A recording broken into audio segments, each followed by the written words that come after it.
We had the Muddy Waters Theater Company, of course, always does one playwright each year. This year they're doing Eugene O'Neill.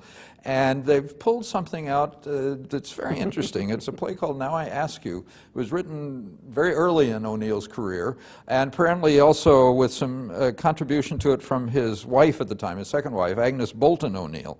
Very uncharacteristic O'Neill, written maybe in 1916. Sort of a drawing room comedy with touches of Shaw and the social satire and of Oscar Wilde and the wit in it. I thought some of the late scenes kind of ran out of steam, and the ending wasn't well developed. In fact, there was an alternate ending that sounds like it's not even as good as what we saw. But I thought the dialogue flowed well, and at least as was played by this cast under Jerry McAdams' direction. I thought Andra Harkins did especially well as the mother of the bride. That's what this is about. The first act before the wedding, the second act after, when they've settled in the suburbs. Harkins' character was wise and witty, and she did it very, very well. I thought Katie McGee was very charming as the bride, who has very advanced ideas, and that's where a lot of the satire lies, and how she goes off on these ideas.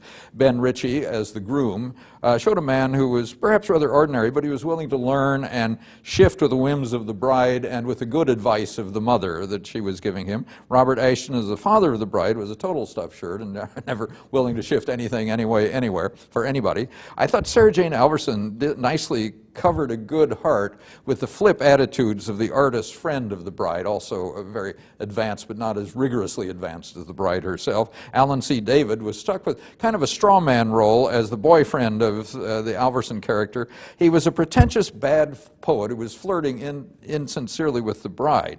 But David gave the line some nice turns, though I thought the character as written was not very convincing. A very, very attractive set by Sean Savoy and costumes by Mary Beth Amsler, with lights by Jonathan Lebovic. This was a road not taken by O'Neill, obviously, but I think maybe it was by his wife, Agnes, apparently more in her line, but often it was an enjoyable piece. I think they could have done well on TV if they'd been around a little later. Yes, and I really liked what Jerry McAdams and his cast did with it. Yeah.